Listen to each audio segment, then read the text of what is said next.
자, 그러면 어떤 학생들이 합격을 했는지 합격 사례를 좀 살펴볼 건데요. 인문계는 제가 설명할 거고, 자연계 같은 경우에는 우리 선생님께서 설명해 주시면 될 것 같아요. 서울대학교 같은 경우는 이런 종합전형 사례를 ROL이라는 코너를 통해서 소개를 하고 있으니까요. 저희들이 소개한 사례 외에도 이곳을 서울대학교 입학처 홈페이지를 통해서 확인하시면 좋은 정보를 얻어 가실 수 있을 거라고 생각합니다. 오늘 전해드리는 합격 사례도 역시 서울대 학교에서 올해 이제 2020학년도 학생부 종합전형을 위한 학생들에게 전하는 어떤 메시지에서 나오는 합격 사례를 일부 발췌해 온 겁니다. 한번 보시면서 같이 좀 보도록 하겠습니다. 국어국문학과에 합격한 학생입니다. 이 학생 보면은 국어하고 영어에 상당히 좋은 성적을 거두고 있지만 수학에서는 그렇게 아주 뛰어난 성적은 아닌 것 같아요. 하지만 선생님 보여지는 어떤 흐름도가 있죠. 네, 1학년에 보다는 2학년 그리고 3학년이 점점 좀 좋아지고 있다는 모습을 읽을 수 있겠습니다. 그 다음에 뭐 이수 과목이라든지 이런 것들은 살펴보시면 될 것 같고요. 그리고 공통 고교 정보를 좀 봤었습니다. 광주 소재 일반고 학생이었고요. 이 학교는 학술 프로젝트 모둠 활동 운영 중심의 학교였고요. 학생 주도 자율 발표 프로그램을 운영하는 학교였습니다. 이 학생의 교내 수상을 보니까요. 독서 토론 대회에서 대상을 받았던 거, 그리고 100일장에서 금상을 받았던 거, 창의력 발표 대회에서 수상을 했다는 것이 아마 어필이 되지 않았나 싶고요.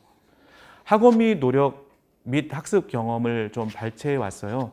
이 학생이 아까 이제 국어국문학과 학생이었잖아요. 네. 일제 강점기와 현대 국어를 비교하는 활동을 통해서 자료를 조사하고 분석하는 능력이 뛰어났다.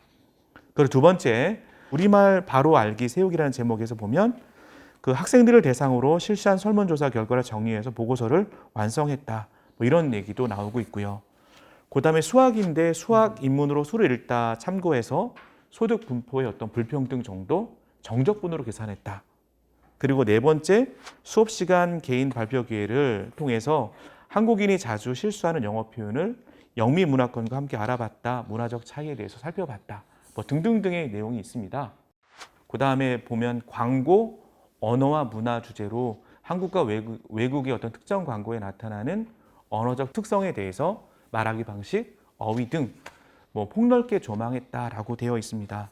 그 다음에 보면은 이렇게 되어 있네요. 자신만의 아이디어와 그 결과물을 보여주는 것에 대한 자신감이 있어 이를 바탕으로 각종 교내 발표회와 전시회에 끊임없이 참가했다. 이런 것을 볼 때 이 학생이 얼마나 지적 호기심과 또 국어 국문학에 대한 전공 적합성이 뛰어난 학생인지, 그리고 그다음에 창의적인 능력이 뛰어난지가 좀 묻어나는 것 같습니다. 자기소개에서도 보면 맨 아래 라인에 보시면요. 전에 없던 새 것은 없다. 훌륭한 선례를 본받되 현실에 맞게 고쳐라라는 정약용 선생의 말씀을 떠올렸다라고 하면서요. 꾸준하게 이 자기소개에서 흐름이 이어지는 것도 볼 수 있어요. 맨 아래 보면 앞으로 국어교육은 매체에서의 언어 사용도 중요하게 다뤄야겠다 생각했거든요. 의미 있는 활동을 좀 보시면 시를 공부할 때 한 가지 해석만을 정답인 것처럼 가르치는 학교 공부와 참고서의 답답함을 느껴서 친구들과 공부 모둠을 만들어서 사전 지식과 해석 없이 읽고 각자 느낀 그대로 시를 해석했다. 지적 호기심의 확장의 모습을 좀 볼 수 있었던 것 같고요. 심화 영어 수업, 법정의 잠엄집을 영어로 번역해서 책을 골라 꾸준히 읽었다. 그러니까 행복의 비결 주제로 뭐 지혜와 무역에 대해서 표를 구상했다 등등등을 보면 이 학생은 그 한 가지 어떤 구체적인 어떤 그 상황에 몰입되지 않고 꾸준히 성장해 왔다는 모습이 보여지고 있습니다. 도서 목록 보겠습니다. 평균의 종말에 대해서는 특정 관점에만 얽매이지 않고 독자마다 다르게 반응하고 해석하는 것을 존중하고 관심을 가져야 된다라는 것을 느꼈다고 했고요. 금오시나 보면은 고전 문학의 시대를 초월하고 있는 보편적 가치를 발휘한다. 우리가 살고 있는 현 시대를 반성하며 다시 내일을 맞을 수 있는 살아있는 문학이라는 걸 깨달았다라고 하면서 과거와 현재를 연결하기도 하는 것 같습니다. 그러니까 이 아이가 점점 한 곳에만 매몰된 것이 아니라 점진적으로 성장형의 학생이라는 것을 좀 볼 수 있었습니다. 선생님 그러면요, 우리 이과 학생들 한번 설명해 주시겠어요? 합격 사례를? 네, 알겠습니다. 건설환경공학부에 합격한 학생인데요. 지금 이 학교는 평균 재적 인원이 84명 정도, 그래서 좀 작은 학교다라는 걸 판단할 수 있겠고요. 전체적으로는 성적이 좋은데 사회 과목에 있어서 약간의 약점을 보인 적이 있다라고 확인이 됩니다. 특히 과학 이수 과목이 2과목이 3과목을 다 이수를 했습니다. 보통 이제 2과목을 이수하는 경우가 많은데요. 이 학교는 공통 고교 정보를 통해서 이렇게 3과목이 개설됐었다는 거. 사실은 2과목이 3가지가 개설되기는 쉽지 않은데요. 여기 확인해 보시면 자율형 공립고였다라는 거 확인이 가능할 것 같습니다. 그리고 교내 수상에서 제가 좀 신경 써서 봤던 거는 수리탐구대회 은상을 2016년, 그러니까 1학년 때 받았고요.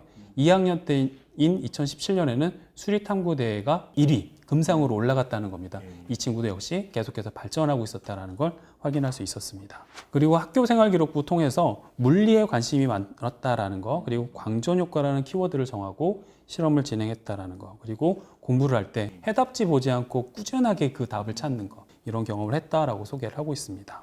확률과 통계를 배우면서 이기적 유전자로 내용이 연결이 됐고요. 그리고 모의 실험을 통해서 확률과 통계의 큰 법칙 중에 하나인 큰 수의 법칙, 이렇게 연결했다라는 걸 보면 학생이 점점점 발전하는 발전 가능성, 이런 것들도 확인할 수 있었습니다. 그리고 물리 실험을 했는데 이게 실패했다라는 사례도 담고 있습니다. 그래서 왜 실패했는지에 대한 분석을 하고요. 그리고 실험을 다시 한번 설계하고 요소를 여러 가지 놓고, 그래서 어찌됐든 이것을 통해서 실패의 잠재력을 알 수 있었다라는 이 표현이 이 학생의 자기소개서 강점이지 않았을까. 그리고 의미 있는 활동으로는 로드킬 사례를 이용해서 어떤 식으로 자신이 전공하고 싶어하는 건설 환경 공학이 어떤 식으로 발전해야 되는지에 대한 정보도 제시를 하고 있습니다. 마찬가지로 독서 활동으로 이제 마무리가 될 수 있는데요. 이 친구는 전공과 관련된 도서로 한정되어 있다고 보여지진 않습니다. 첫 번째 책이 국경 없는 과학 기술자들이고요. 이 내용은 기반 시설 부족한 것에 대한 불편함, 그렇지만 공학자들이 자신의 기술을 사회를 위해서 사용하는 것을 봤다, 이렇게 얘기가 되고 있고요. 두 번째로는 로봇 다빈치, 꿈을 설계하다. 이 책을 통해서 자신의 진로 방향을 바꿨다. 전에 한번 그렇게 말씀을 드린 적이 있었죠. 진정성, 그리고 진로가 바뀔 수 있다라는 거. 근데 왜 바뀌었는지를 소개해 주는 게 중요하다고 얘기를 했는데요. 이 친구는 이런 독서 목록을 통해서 그런 얘기를 할 수 있었습니다. 특히 이제 데니스 홍의 테드 강의도 접했다고 얘기를 하고 있는데요. 책만 보는 것이 아니라 관련된 정보들을 여기저기에서 모아서 자신의 정보로, 자신의 능력으로 갖고 가는 것도 중요하다고 얘기할 수 있겠습니다. 이 친구가 맨 마지막으로 얘기했던 책은 정의란 무엇인가. 굉장히 유명한 책이죠. 이 부분도 내용에 담고 있습니다. 전에 한번 말씀드렸던 서울대 이야기 같은 경우도 이런 식으로 철학에 대해서 고민을 한번 해봐라 라는 글줄을 읽었던 걸로 제가 기억을 하거든요. 여기까지 서울대 학교에 대해서 좀 입학 전형, 학생부 종합 전형에 대해서 살펴봤고요. 다음은 선생님 연세대학교죠? 네, 연세대학교에 대해서 알아보도록 하겠습니다.